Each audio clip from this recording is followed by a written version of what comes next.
우리 요한복음 15장 9절에서 17절 본문으로 아침 메시지 나누겠습니다. 오늘 전체 예수님의 가르침을 한마디로 이렇게 요약하자면 사랑하라는 말씀입니다. 사랑하라는 말씀, 어떻게 보면 제일 단순하면서도 전하는 입장에서는 쉽지 않은 말씀입니다. 왜냐하면 너무나도 분명하면서도 무엇을 해야 할지 이렇게 딱히 떠오르지 않을 때가 많기 때문이고, 그만큼 실천하기가 쉽지 않다라는 그러한 특징 때문인 것 같습니다. 그런데 이 시절에 곰곰이 묵상할수록 이 사랑하라는 말씀이야말로 가장 중요한 말씀이라고 생각되어집니다. 굉장히 어수선하죠. 나라적으로 어떤 사람들 그 마음 안에 어떤 염려와 두려움이 자리 잡고 있을 것이라고 생각이 됩니다. 온통 코로나 바이러스 때문에 혹시라도 내 가족이 이렇게 옮지는 않을까,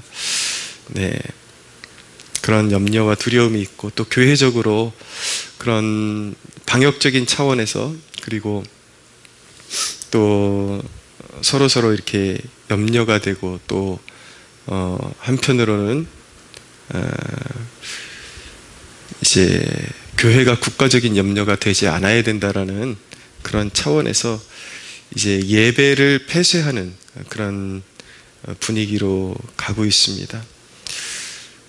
자칫 이제 이런 분위기 속에 뭔가 서로 배려해야 된다라는 그런 명목이 있지만, 사실은 이제 자기 안전이 제일 첫째로 고려가 되는 이런 상황 속에서 사랑이 식어지고 너무나도 이기적이 될 수도 있는 그러한 영적인 위기라고 말씀드릴 수가 있습니다.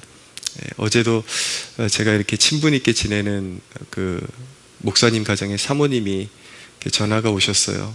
근데 충청도 지방에서 목회하시는데, 아직까지 그 지역은 그렇게 심한 것도 아니고, 또 원칙적으로 우리가 그분의 믿음으로는 예배를 폐하는 것은 있을 수 없는 일이고, 우리가 그 모든 것을 맡기고 오히려 위중한 상황 가운데 자꾸 모이기를 힘쓰고 더욱더 기도해야 될 그런 사명이 있지 않은가. 그래서 이제 계속 모든 모임을 가지고 있는데, 이렇게 좀 많이 신뢰했던 장로님 가정이 오히려 교회의 어떤 지침이나 이런 것에 따르는 것이 아니라 그런 질병에 대한 두려움, 전염병에 대한 두려움 때문에 카톡 하나 남기고 이렇게 교회를 떠나게 되었다라는 그런 소식을 전하시면서 이제 속상한 마음을 토로하시면서 그런 부분에 대해서 어떻게 생각하느냐 이렇게 좀 물어오시더라고요. 그런 질문들 해오시고, 그것 때문에 또 이제 갈등이 생기고 막 이런 지금 상황 가운데 우리가 보내고 있습니다.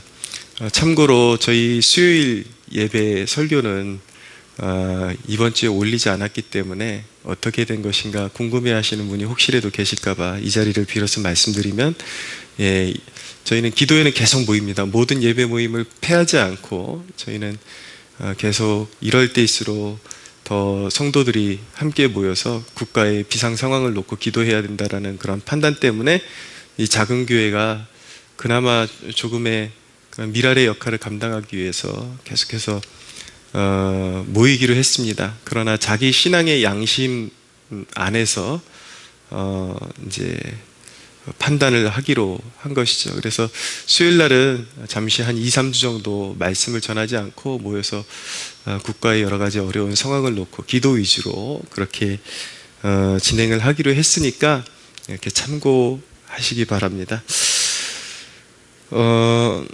자칫 이런 상황 속에서 사랑이라는 사랑하라는 계명이 천대받을 수밖에 없는 그런 상황에 우리가 봉착해 있습니다.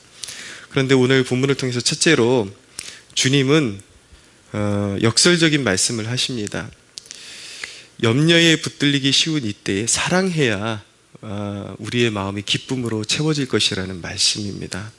10절 이하에 보면 내가 아버지의 계명을 지켜 그의 사랑 안에 거하는 것 같이 너희도 내 계명을 지키면 내 사랑 안에 거하리라. 내가 이것을 너희에게 이름은 내 기쁨이 너희 안에 있어 너희 기쁨을 충만하게 하려 함이라. 내 계명은 곧 내가 너희를 사랑한 것 같이 너희도 서로 사랑하라 하는 이것이니라 라고 말씀합니다. 주님의 계명을 지킬 때 여기서 특별히 그 계명은 이웃사랑을 말하는 것이죠. 형제간에 사랑하는 것. 그 계명을 지킬 때에 너희 안에 기쁨이 충만하게 될 것이다. 하늘의 것들, 하나님께서 우리에게 주시는 것들은 항상 시대의 정신을 역류해서 올라갈 때 그렇게 얻어지는 것이라고 말씀드릴 수가 있습니다. 우리가 사랑할 때 우리 안에 기쁨이 충만해진다. 아까 그 예배 문제 우리가 잠시 조금 더 부연 말씀드리면 우리 교회는 이 목회자의 그 신앙 양심에 따라서 신앙의 어떤 고백에 따라서 환란이 올수록 예배 모임을 지켜나가야 된다라는 그런 뜻을 고수하고 있지만 또 나름 사정이 있어서 이런 예배를 잠시 동안 폐쇄하는 교회에 대해서 결코 판단하거나 정죄하지 않습니다. 우리도 우리가 정해놓은 기준은 분명히 있어야 되겠지만 성도들을 향한 가이드라인이 있어야 되겠지만 다소 그것에 대해서 좀 어떤 염려에 따라오지 못하는 지체가 있다 할지라도 좀 이렇게 품어주고 그렇게 가야 하는 상황이라고 생각이 되어집니다. 이럴 때일수록 서로 이렇게 더 품어주려는 노력이 필요하지 않나 그런 생각이 듭니다. 근데 두 번째로 사랑하려면 항상 주님이 우리를 사랑하심을 먼저 기억해야 합니다. 13절에 보면 사람이 친구를 위하여 자기 목숨을 버리면 이보다 더 큰 사랑이 없다라고 하셨는데 우리 사랑의 동기는 항상 우리가 주님이 자기 자신을 주실 만큼 우리를 사랑하셨고 그 사랑을 증거하셨고 증명하셨고 지금도 우리가 그 넘치는 사랑을 받고 있다라는데 우리의 사랑에 동기가 있는 것입니다. 어저께 이렇게 말씀을 준비하고 있는데 우리 아들 녀석이 저한테 뜬금없는 질문을 하더라고요. 우리가 지금 이렇게 우리 한결이 동생이 생긴 그런 지금 입장이 아닙니다. 오해하지 마시고 그냥 뜬금없는 질문을 한 거예요. 아이가 뭐라 그러냐면 아빠 제 동생 생기면 동생만 사랑할 거잖아요. 그렇게 물어보더라고요. 그래서 왜 얘가 이런 걸 갑자기 물어보나 싶었는데 어떻게 설명해 줘야 할까 그렇게 좀 속으로 고민을 했습니다. 물론 이제 우리 한결이가 어느 정도 컸기 때문에 동생이 이제 갓난쟁이가 만약에 생긴다 그러면 동생을 더 신경 쓰겠죠. 그런데 이제는 그렇다고 해서 우리 한결이를 사랑하지 않는 것은 아니잖아요. 이제 사랑하는 방식이 달라지겠죠. 근데 우리 한결이의 우리 가정에서의 위치가 무조건 이제 그냥 돌봄을 받는 위치가 아니라 이제 어느덧 우리 부부의 어떤 동역자의 반열에 올랐다고 할까요? 같이 이제 동생을 돌봐줘야 되고 같은 사랑을 이렇게 보여줘야 되는 이미 그런 때가 이제 다가온 것이죠. 그러나 그런 것이 만약에 동생이 있다 해서 동생한테 더 관심을 가져줘야 한다라는 것이 우리 한결이한테 사랑이 없다. 이미 우리 사랑 안에 있는 것이죠. 이와 같이 우리가 사랑할 때에 우리가 오히려 어려울 때에 내 자신만 사랑받으려고 그리고 내 자신의 이웃만 챙기려고 하기보다 사랑을 나타낼 때에 주님은 우리를 동역자로 여겨주십니다. 그것을 오늘 본문은 주님이 우리를 친구로 여겨주신다라고 그렇게 표현을 하고 있는 것이죠. 너희는 내가 명하는 대로 행하면 곧 나의 친구라 라고 말씀하고 있는 것입니다. 주님의 친구에게는 두 가지가 약속되어 있는데, 첫째는 무엇이냐면 15절에 이제부터는 너희를 종이라 하지 아니하리니 종은 주인이 하는 것을 알지 못함이라. 너희를 친구라 하였노니 내가 내 아버지께 들은 것을 다 너희에게 알게 하였음이라. 주님의 친구에게는 하나님의 뜻 가운데 살게 하겠다라는 약속을 주고 계십니다. 모든 상황 가운데 주님께서 친절하게 그 아버지의 뜻을 알게 하신다라고 말씀하고 있죠. 두 번째로 우리의 간구가 응답될 것입니다.